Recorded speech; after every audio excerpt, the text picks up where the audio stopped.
On to my second powerlifting meet, ready to go and do this. Feeling a little pretty prepared, underprepared as far as my training cycle and strength numbers, but I feel pretty good about my opening squat. I'm going to squat 295. My previous opening squat was 385 on my first meet, so it gives you an idea of kind of like how safe I'm playing it with the way my injury is and just how everything is. I actually spent some extra time this morning getting up and foam rolling and rolling out my hips and stretching and then doing some squats. I was able to hit 235 for 5 with 0 knee pain, 0 back pain, and get to the bottom pretty easily. It took me a little bit, so it's about 8:05 right now. 8:05 right now, and I'm about to go and go to Old Skool Iron Gym and train or warm up. I'm probably going to be the first one on deck, or probably one of the first, just because my numbers are so low, and I'm feeling okay now. If you asked me yesterday how I was feeling, you never know. I never know how I feel until I actually kind of warm up, and my warm up takes about an hour. It takes me a long time just because of all the issues I have with my hips and knees. But I think I'm ready. So let's go. Let's have at it. What I'm worried about is my elbow. My elbow's been giving me some issues, and I was practice squatting the last few days, just setting up, doing some heavy walkouts. On Wednesday, I did a 325 for an easy double with knee wraps, so there was no pain, no issues in my knees and my back. Everything's feeling pretty good. The only problem I'm having right now is really obviously my flexibility is number one. Number two is really my elbow. So I feel like I only have so many attempts in me before I feel like that gives me any problems. Hopefully, actually I'm feeling good enough that I might actually squat more than planned. So my opening is going to stay the same, 295, but I may go for maybe a 365 squat out on the second attempt if I feel up to it. Compete to win, and then there are people that compete to do their best. I think they're obviously the same thing, but some of the things I think about is, one of the things that prevented me from competing in the past on anything. It could be games, it could be sports, it could be anything. Is that it's always like, if you can't win, why even try, right? And kind of in this stage of my life, in my early 30s right now, it's kind of more, not so much about winning, it's just kind of like, it's like you're competing against yourself. It's like this solitaire, with the weights. It could be any type of game. I think in reality, all games that we play, whether it be sports, card games, board games, or video games, they are, they're sports. Sorry, I lost my train of thought, but there's something that kind of pushes us to like just become better, and that's kind of what competition is about. And sort of kind of like, keep going. Not this one, the next one. But what happens is, once you keep going, when you compete, you're able to push yourself. You're able to kind of essentially almost put everything out there on the line. Something that you just really can't. There's really nothing else you can do about it. Other than do your best, and it just kind of brings something out of you that you don't really understand until you actually get in it. And it's kind of like I'm learning this late in life, but it's kind of cool. Medal out of 19 lifters, pretty stoked. Wasn't really expecting to win anything. I don't really compete to do these things for winning. It's really more my own personal journey through strength training, or in this case, powerlifting. Now my adrenaline is, I'm still kind of feeling like I'm amped up on adrenaline. I don't think I even had caffeine this morning. I think maybe I did. I don't know. But I did my squats. I actually squatted more than I thought I would. I think I squatted 365 or 363. I was actually afraid that my back or knee would give out, but I actually did pretty good. It's amazing when you get on the platform. It's so much easier. Everything just feels like, I swear to God, going on the platform gives you like 50, 80 pounds extra boost. And then there's the bench.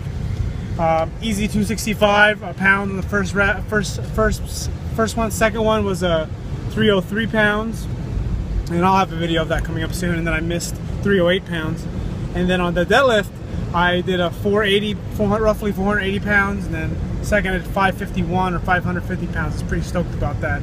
And I declined to do my third lift because I think I felt something give out on my left shoulder. Felt like my subscapularis, some of the rotator cuff muscles of the rotators of my shoulder. So don't want to get injured. Last time I kind of irritated my AC joint not too bad, but it basically set me back 3 weeks of training. So I'm trying to get back to training right away, because tomorrow I'm probably do some cardio, and then Tuesday start kind of easing back into the weights with my lower percentages, and then wrapping up. I have another video that I posted about kind of the programming I'm going to be on. So this upcoming week it's going to be like scale from 1 to 10 about a 6. The next week will be a 7, 8, 9, and then all the way to 10, basically on the RPE scale. I made a blog post on kind of my second powerlifting meet. I mean, I do make these videos, but I do know not everyone watches my videos, and some people prefer to read because it's faster, and just people prefer video. I mean, prefer text over video. But I want to give a brief recap of kind of how everything went down.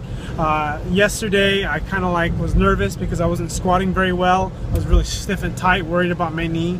And then I actually made a video on kind of mobilizing my internal rotator, my adductors and piriformis, which I need to post. There was a video posted about kind of how I improve my flexibility just by rolling without any stretching. And I got up like at 6:30 in the morning to warm up in my garage instead of warming up at the meat place, because last time I did that, it was sort of uncomfortable, it was crowded, and then I wasn't sure about where everything was and the settings of everything, so I just warmed up at home. I ended my morning with a 235-pound squat for 10 repetitions, which felt pretty good. I didn't eat anything because I don't like to eat before my meet, before powerlifting meets typically, or before just any heavy training, unless it's later in the day. And then what else was there?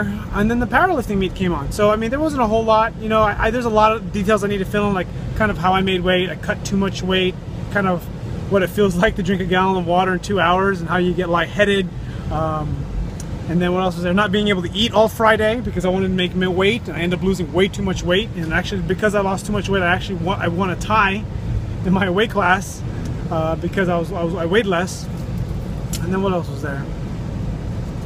I guess that's it for right now. I guess I'm gonna post this video pretty quickly, and if you were in my flight or the flight afterwards of mine, I think it was A and B, I was in flight A of the 198 class, I had video of you deadlifting. So I have most of everyone in the first flight A and flight B of the 198 class, and I'm gonna post that. I'm gonna edit all and post it up, so in case you didn't get any video or just want to have a good quality video, because I did everything in my DSLR Canon camera, they'll come out very good. I'm gonna get the roster, and I'm just gonna copy and paste it into the description. Hopefully Google or YouTube will be able to index that, so that way you can search for yourself. I don't know everybody's name.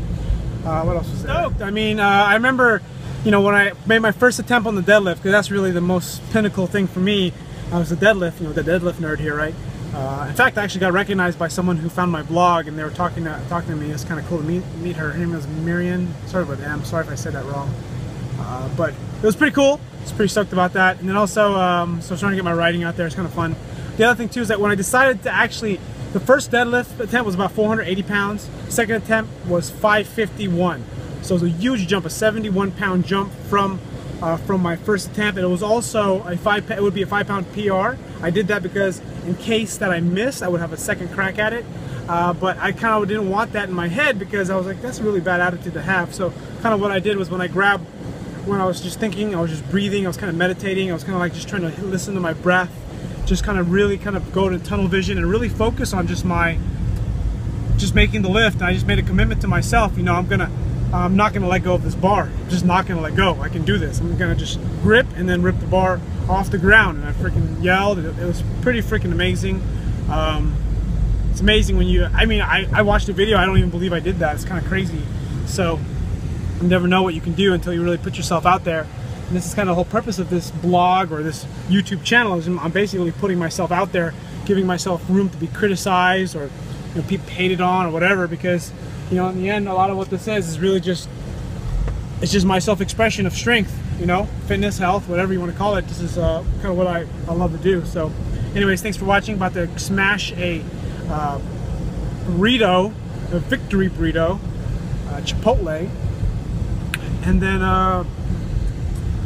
come down from this like freaking huge high. I got a freaking medal.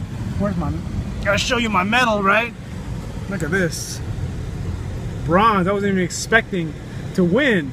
So I was just like, because, you know, my squat wasn't good, or my squat wasn't right there. So, man, there's so many things I want to talk about, so many things I want to write about. I hope I don't forget it all, but maybe if I watch this little blurb, this little video vlog of powerlifting meet day, get some stuff that comes to my head. So anyways, I'm going to post this pretty close to right when I get home. Anyways, thanks for watching. and I'll see you guys in the next video. In case that you have questions about powerlifting meets, some of my experience, just kind of this is my second meet, feel free to ask. Just some few things before I forget is when you wear your wrist wraps, you can't have the loop on your thumb when you bench, so you have to take that out. You can wrap your wrist obviously, but you can't have your thumb in there. You also, when you wear knee wraps or your singlet and your socks, like when you squat, like I use my deadlifting socks, so there's got to be 2 inches of skin exposing from each side of the wrap, so you can't cover your whole leg. So in case you're wearing knee wraps, you can wrap your knee, but then have the singlet cover your entire leg and have the sock cover your entire leg, and you can't do that. So that's not regulation. So you gotta make sure there's 2 inches on each side, above the wrap and below the wrap. So which means basically lowering the sock. And then the other thing too was what else was there? Oh, I freaking wore this elbow brace or elbow wrap around my forearm, and I forgot to take it off, and they said I couldn't wear that. They told me, I just forgot. And then what else was there? That's pretty much it. So, see ya.